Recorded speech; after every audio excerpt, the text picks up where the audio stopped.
Hello everyone, Assalamualaikum warahmatullahi wabarakatuh. Good morning, my family and friends. Today, Gurfur will presenting chapter 19 about cash and liquidity management. First, my name is Nadila Ahlakul Harima. I'm going to explain the reason for holding cash. So, there are identified three motives for liquidity. First, the speculative the need to hold cash to take advantage of additional investment opportunities such as bargain purchase. Second, precautionary. Precautionary, the need to hold cash as a safety margin to act as a financial reserve. And third, transaction. Transaction is the need to hold cash to satisfy normal disbursement and collection activities associated with a firm's ongoing operation.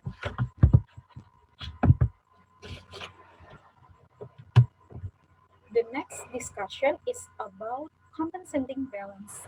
Compensating balance are another reason to hold cash. As we discussed in the previous chapter, cash balance are kept at commercial banks to compensate for banking service the firm receives. A minimum compensating balance requirement may impose a lower limit on the level cash of firms hold. After that, cost of holding cash.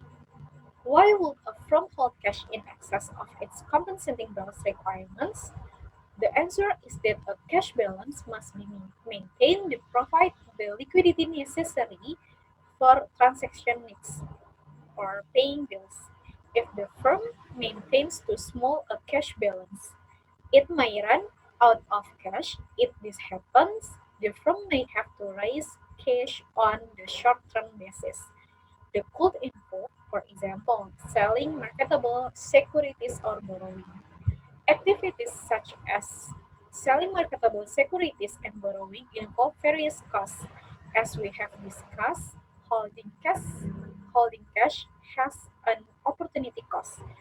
To determine the appropriate cash balance, the firm must weigh the benefit of holding cash against the cost. We discuss this subject in more detail in this section that follows. After that, I will discuss about cash management versus liquidity management. The distinction between liquidity management and cash management is straightforward. Liquidity management concerns at the optimal quantity of liquid asset a firm should have on hand, and it is one particular aspect of the current asset management policy we discussed in our previous chapter.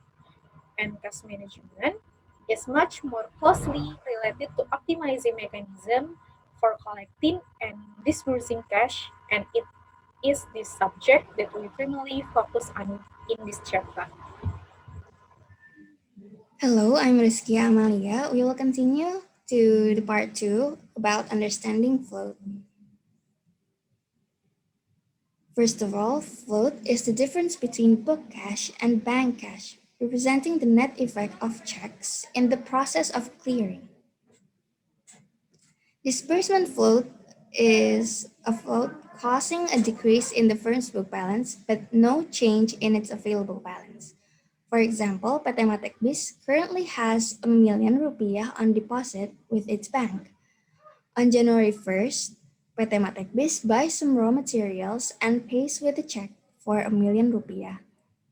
The company's book balance is immediately reduced by ₱1 million as a result.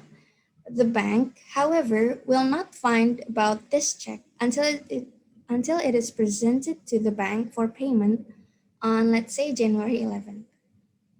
Until the check is presented, the firm's available balance will remain just the same, or in other words, before January 11th, PT Matekbis has a zero float. So before purchase or before January 1st, PT Matekbis has a zero float resulting from its firm available balance and its firm's book balance that has the same amount of ₱1 million. But after purchase or in the period of January 1st until January 11th, Mathematic Biz will have a disbursement float on a million, resulting from its firm available balance, which is a million, reduced by its firm's book balance, which is now zero. Next, we have collection float, which is checks received by the firms. Collection float increases book balance but doesn't immediately change available balance. For example, suppose Patematic Biz receives a check from a customer for a million rupiah on February 1st. Assume that as before, the company also has a million rupiah deposit at its bank and a zero float. So it deposits the check and increases the book balance by a million to 2 millions. However, the additional cash is not available to PT Matekbis until its bank has presented the check to the customer's bank and received the a million rupiah. This will occur on, let's say, February 14th. In the meantime, the cash position at PT Matekbis will reflect a collection float of a million rupiah. So before receiving the check or before February 1st, Mathematic Biz will have a float of zero, resulting from its firm's available balance reduced by its firm's book balance, which is on the same amount of a million rupiah. And after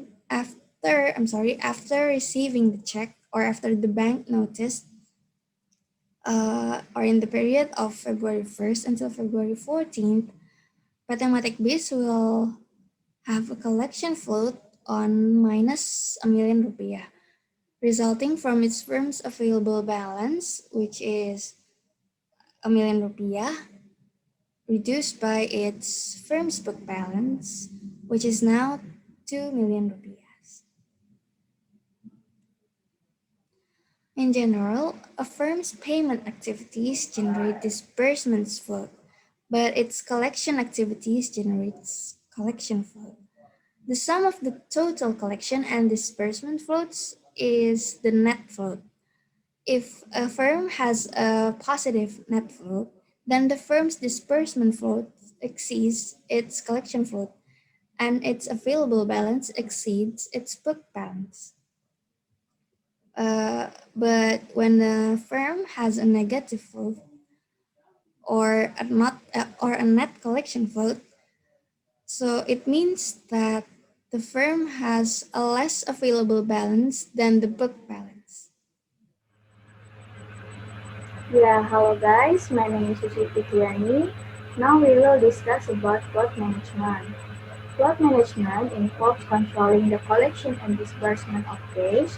The objective in cash collection is to speed up collections and reduce the lag between the time customers pay their bills and the time the cash becomes available. The objective in cash disbursement is to control payments and minimize the firm's costs associated with making payments. Total collection or disbursement times can be broken down into three parts, yaitu mailing time, processing delay, and availability delay. First, mailing time is the part of the collection and disbursement process during which check during which checks are tracked in the postal system. Second, processing delay is the time it takes the receiver of a check to process the payment and deposit in a bank for collection. And third, availability delay refers to the time required to clear a check through the banking system. Speeding up collections involves reducing one or more of these components. Slowing up disbursement involves increasing one of them. We will describe some procedures for managing collection and disbursement times later. First, we need to discuss how float is measured. Measuring float, the size of the float depends on both the dollars and the time delay involved. For example, suppose you have a $500 float for 9 days, So we say that the total float is 9 multiplied by $500 equals to 4,500. And assuming 30 days in the month, the average daily float is 4,500 divided by 30 and equal to 150. This means that on an average day, your book balance is 150 less than your available balance, representing a 150 average disbursement flow. And then the average daily float is equal to total float divided by total days. Another way to see this to calculate average daily float is equal to the average daily receipt uh, multiplied by the weighted average delay. And then we can discuss about some details. With a disbursement, the firm's book balance goes down when the check is mailed. So the mailing time is an important component in disbursement flow. However, with collection, the firm's book balance isn't increased until the check is received. So mailing time is not a component of collection flow. This doesn't mean that mailing time is not important, but the point is that when collection float is calculated, mailing time should not be considered. As we will discuss, when total collection time is considered, the mailing time is a crucial component. Hi, I'm Anggiana Diniari. I will continue the presentation. Now we will discuss about cost of the float. The basic cost of collection float to the firm is simply the opportunity cost of not being able to use the cash. At the minimum, the firm could earn interest on the cash if it were available for investing. To get more understand about this cost of the float, let's take a look to the next slide. Suppose the Lambo Corporation has average daily receipt of $1,000 and a weighted average delay of 3 days. The average daily float is thus 3 multiplied by $1,000 is $3,000. This means that on a typical day, there is $3,000 that is not earning interest. In this figure, illustrate the situation of Lambo Corporation. Suppose Lambo start with a zero float. Day 1, Lambo receive and deposit a check for $1,000, then the cash will become available in 3 days later, on day 4. The same sequence occur until day 3, and the float rises to total of $3,000. On day 4, Lambo still receive and deposit a check for $1,000. Also collect check $1,000 from the day 1 check. This means the change in available balance and book balance are identical. The same thing happens every day after day 4. The float stay at $3,000 forever. And then what happens if the float eliminated entirely at some day t in the future? After the float is eliminated, daily receipts are still $1,000. The firm collect the same day because the float is eliminated. So daily collection are also still $1,000. What we see that Lambo generate an extra $3,000 on day T by eliminating the float. On every subsequent day, Lambo receive $1,000 in cash just as it did before the eliminating the float. Thus, the only change in the firm cash flows from eliminating the cost is extra $3,000 that comes in immediately. No other cash flow are affected. Lambo could pay this amount out as a dividend, invest in interest-bearing asset, or do anything with it. If the cost $2,000 for eliminating float, then the NPV is $3,000 minus $2,000, which is $1,000. So the Lambo should do eliminating the float. Hello everyone, my name is Krisawan Hindu Nugroho, and in this occasion, I would like to explain about cash collection and cash concentration. First of all, what is that? Cash recycling is basically process of getting your cash from who has debt to you. It means when you receive your you are in someone in debt with you, and until the time you receive the cash you loan to them back is a process of cash collection. Of course, faster collection is more favorable because it means less risk. The debitor will be default, and also reducing uh, the value loss because of inflation and other thing. And then arise the second problem. After you get your cash, what you should do? Of course, you must put it somewhere. And how you put the cash you just got is cash concentration. So, in other words, basically cash concentration, how you put your cash. It's not necessary physical thing. It doesn't necessarily mean you must put it under your bed or something. It mean how you place that cash. I mean, like turn it into stock or reloan it or just put it in your bank.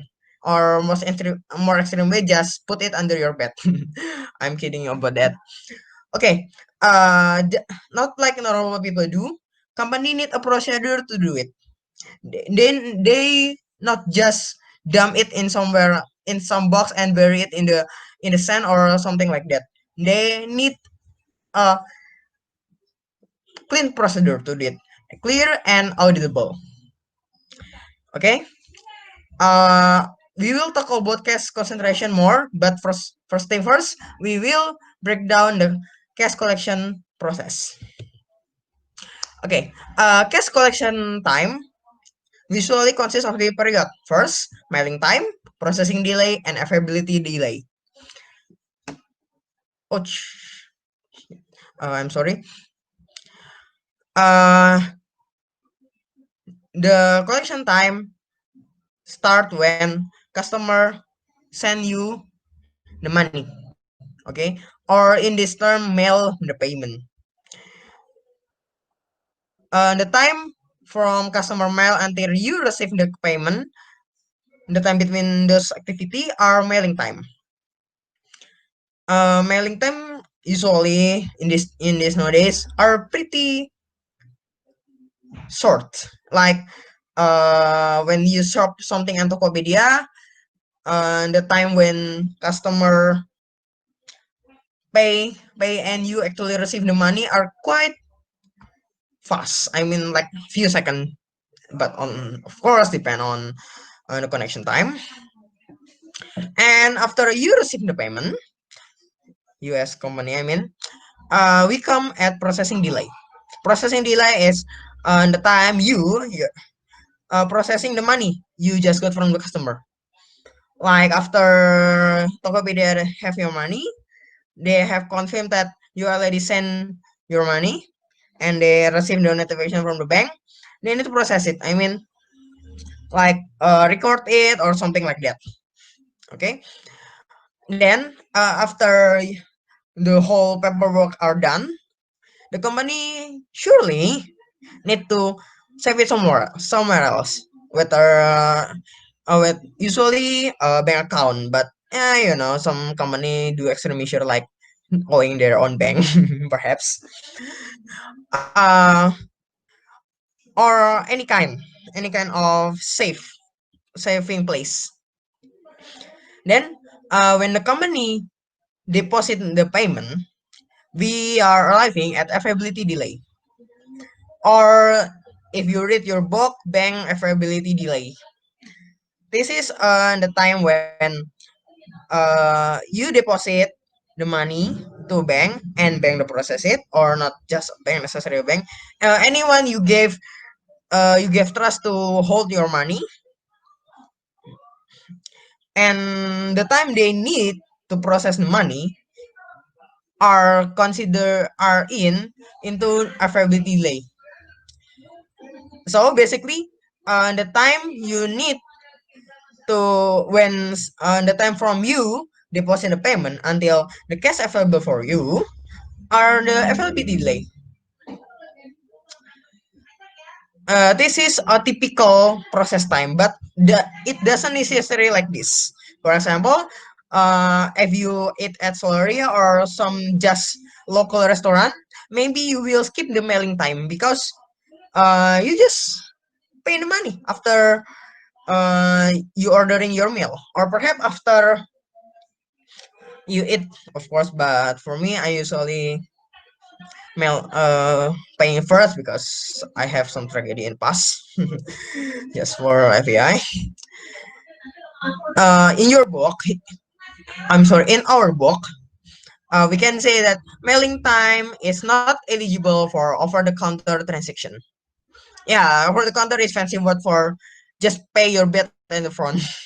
Just regular paying things like you do in your cafe, or or in, just like I said, a local restaurant. Of course, a local restaurant don't accept debt anyway. It's a credit card, but totally different story. Okay, and then the processing and availability. Availability maybe, yeah, not necessarily exists since transaction are conduct online, and you don't have to do business or on bank business hour. You can just do it like every hour, 24 hours, 7 day a week, except for several bank who in order to journalize their all transaction must shut the mobile banking from 10 p.m. to 5 a.m. I talking about BNI. But that's different story. Okay, usually bank are ready 24/7. Okay, gangs, that's all for cash collection and other thing. My colleague will continue the presentation. Hello, my name is Bani Miftakur Rahman Danu, and I will explain you about lockboxes and cash concentration. What is lockboxes? When a firm receives its payment by mail, it must decide where the checks will be mailed and how the checks will be picked up and deposited. Careful selection of the number and location of collection points can greatly reduce collection times. Many firms use special post office boxes called lock boxes to intercept payments and speed cash collection. Figure 19.3, as we see in this slide, the collection process is started by customer mailing their checks to a post office box instead of sending them to the firm. The lock box is maintained by a local bank. A large corporation might actually maintain more than 20 lockboxes around the country. A lockbox system reduces mailing time because checks are received at a nearby post office instead of at corporate headquarters. Lockboxes also reduce the processing time because the corporation doesn't have to open the envelopes and deposit checks for collection. Next. The next one is cash concentration. What is cash concentration? As we discussed earlier, a firm will typically have a number of cash collection points. As a result, cash collection may end up in many different banks and bank accounts. From here, the firm needs procedures to move the cash into its main accounts. This is called cash concentration. By routinely pooling its cash, the firm greatly simplifies its cash management by reducing the number of accounts that must be tracked. Firms will typically use one or more concentration banks. There are several options available for accomplishing this transfer. The cheapest one is a depository transfer check, or DTC, which is a pre-printed check that usually needs no signature and is valid only for transferring funds between specific accounts within the same firm. The money becomes available 1 to 2 days later. The next one is Automated Clearinghouse, or ACH. Transfers are basically electronic version of paper check. They may be more expensive depending the DTC, but the funds are available in the next day. The most expensive means of transfer are wire transfer, which provide same-day availability. Which approach a firm will choose depends on the number of size of payments. In this flow, you can see the customer payments will start by mail to firm sales office for receivable processing. Then the local bank deposit will will will transfer it, and then funds are transferred to concentration bank, and then cash manager analyze bank's balance and deposit information and make cash allocation revision. From firm cash manager charge it to maintenance of cash reserves, disbursement activity, short-term investment of cash, maintenance of compensating balance at creditor bank. That's all for me. Thank you for your attention. The next one will be explained by my friends. Thank you so much. Hello everyone, my name is Fadil Hamid.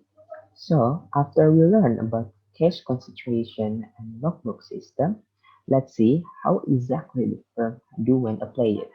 So here the case from Nagarkita Corporation. Nagarkita Corporation, located in Bandung, considering to use logbook system.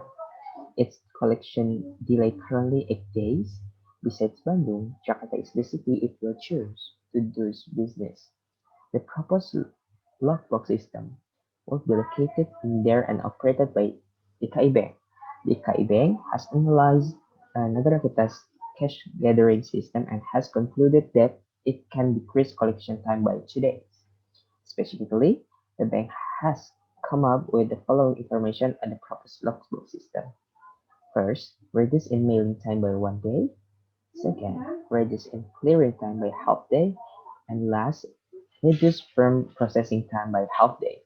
So the bank can reduce in total 2 days. Bank also give another information such as daily interest on treasury bills, average number of daily payment to logbooks, and average size of payment. The bank agreed to run the logbook with fee 25 cents per check process. Should Nagarkita apply the system?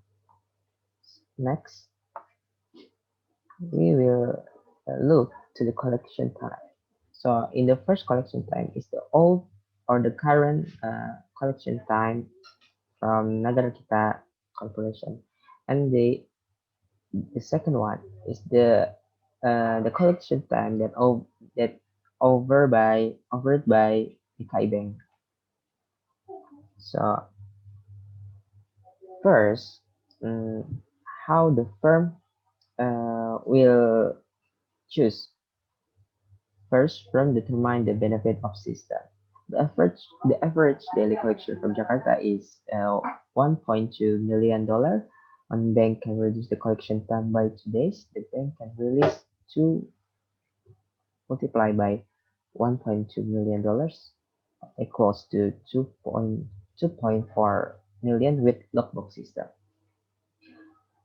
Next, the cost of the system. With 25 cents per check, daily cost will be 2,000 multiplied by 0.25 cents equals to $500. Fee of the cost is $500 divided by the interest rate, and we get $2 million. So the NPV and the final result.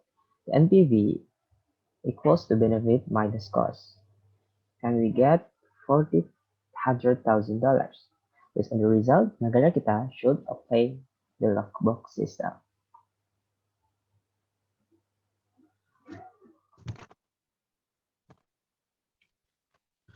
Okay, I'm Fahmi Agustian. I will present the material about managing cash disbursement. From the firm's point of view, disbursement floats is desirable. So the goals in managing disbursement float is to slow down the disbursement. To do this, the firms may develop strategies to increase mail float, processing float, and availability float on the checks it writes. There are several kinds of managing cash distribution. The first is increasing disbursement floats. Slowing down payment comes from the times involved in mail delivery, check processing, and collecting funds. Disbursement floats can be increased by writing a checks on a geographically distant bank. For an example, a New York supplier might be paid with checks drawn on a Los Angeles bank. This will increase the time required for the checks to clear through the bank system. Mailing checks from the remote post office is another way firms to slow down disbursement. Tactics for maximizing disbursement flows are debatable on the both economical and ethical. In broader terms, intentionally delaying payments by taking advantage of mailing times are unsophisticated suppliers may amount to avoiding pay bills when they are due, an unethical business procedure.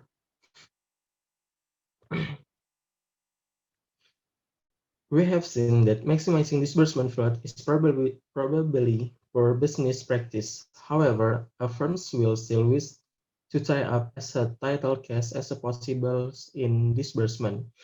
Firms have therefore developed systems for efficiently managing and disbursement process. The general idea in such system is to know more than a minimum amount necessary to pay bills on a deposit in the bank. We discuss some approach to accomplishing the goal next. Next, please. Okay. The another ways is controlling disbursement. The first is a zero balance account. With zero balance account system, the firms incorporate with its bank, maintains a master account and a set of sub account. When a check written on one of the sub account must be paid, the necessary funds are transferred in from the master account.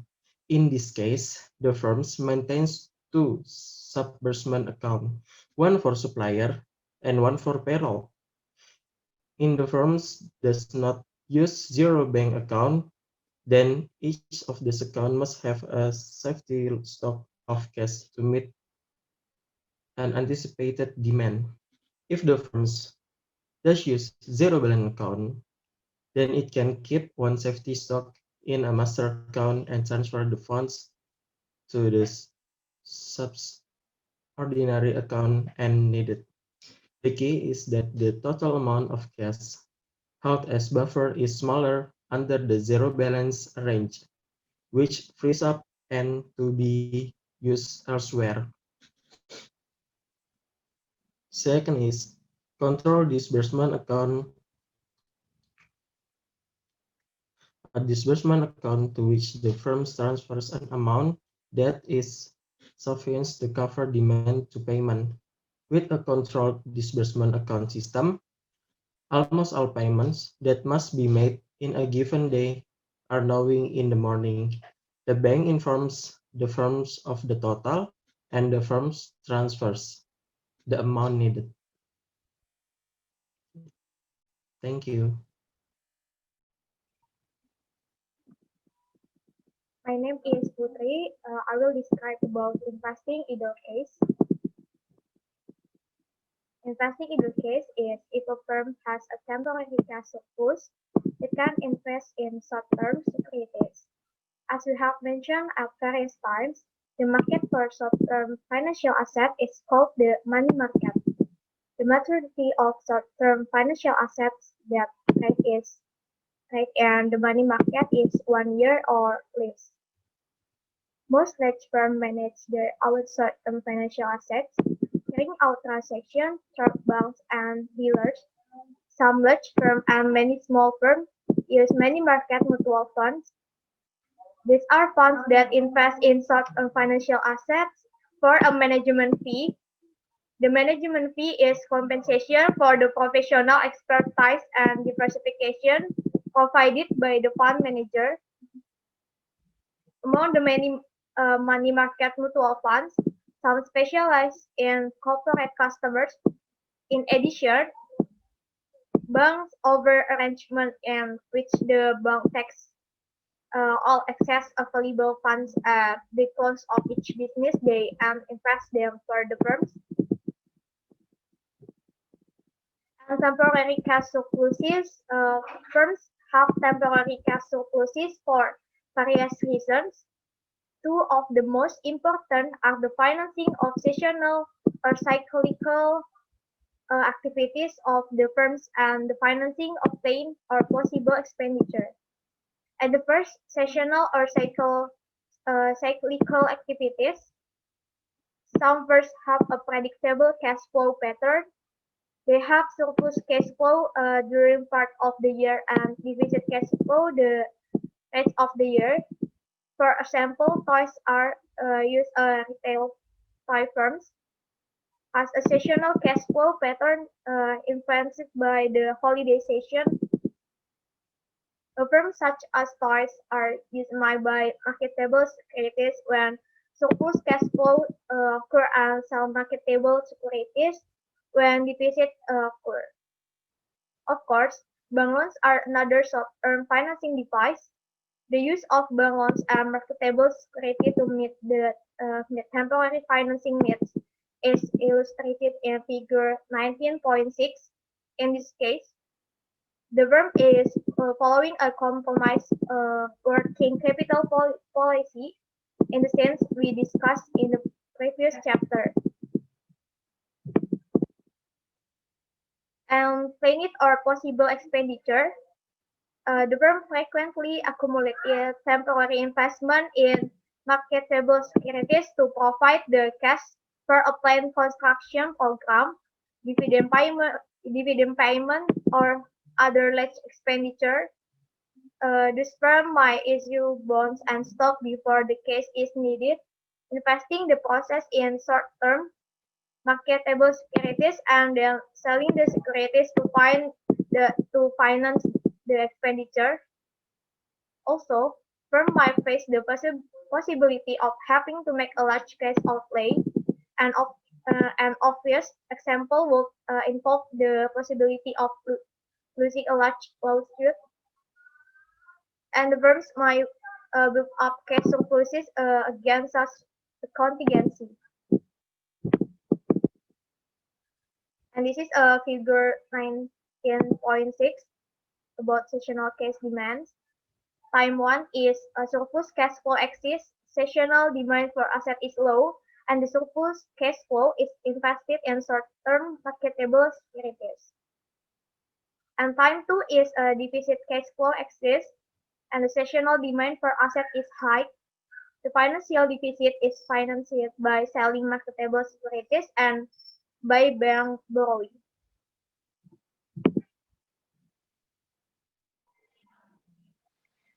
I'm Adela Natasha. I'll try explain about characteristic of short-term securities.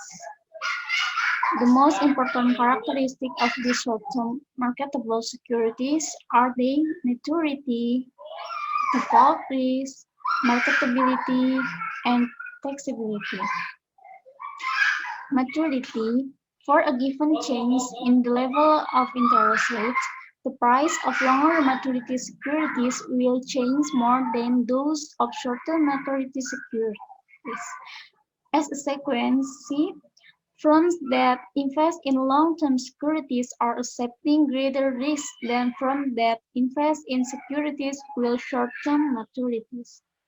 We call this type of risk interest rate risk. Firms often limit their investment in marketable securities to those maturing in less than 90 days to avoid the risk of losses in value from changing interest rates. Of course, the expected return on the securities with short-term maturities is usually less than the expected return on securities with longer maturities. And then default risk. Default refers to the probability that interest and principal will not be paid in the promised amount on the due dates or will not be paid at all. And then marketability. Marketability refers to how easy it is to convert an asset to cash. So marketability and liquidity mean much the same thing. Some money market instruments are much more marketable than others. At the top of the list are US Treasury bills, which can be bought and sold very cheaply and very quickly. And then the last is tax. Interest earned on money market securities that are not some kind of government obligation, either federal or state, is taxable at the local, state, and federal levels. U.S. Treasury obligations such as T-bills are exempt from sales taxation, but other government-backed debt is not. And then I will try about some different types of money market securities. Money market securities are generally highly marketable and short-term. They usually have low risk of default. There are many types in all. The one is U.S. Treasury bills. U.S. Treasury bills are obligations of the U.S. government that mature in 30, 90, and 1800 days. Bills are sold by auction every week. And then 2 is short-term tax exempt. Short-term tax exempt are short-term securities issued by states, municipalities, local housing agency, and urban renewal agency. They represent short-term borrowing by municipalities in anticipation of cash receipt. And then is commercial paper consists. Commercial paper consists of short-term securities issued by finance company, bank, and corporation. Typically, commercial paper is unsecured. Maturities range from a few weeks to 270 days. There is no especially active secondary market in the commercial paper. As a consequence, the marketability can be low. However, firms that issue commercial paper will often repurchase it directly before maturity. And then is certificate of deposit. Certificate of deposit are short-term loans to commercial banks. There are active market in certificate of deposit of 3 months, 6 months, 9 months, and 12 months maturity. And then the last is repurchase agreements or repos. Repurchase agreement are sales of government securities. For example, U.S. Treasury bills by a bank or security dealer with an agreement to repurchase. Typically, an investor buys some treasury securities from a bond dealer and simultaneously agrees to sell them back and the latter date at a specified higher price. Repurchase agreement usually involve a very short term overnight to a few days.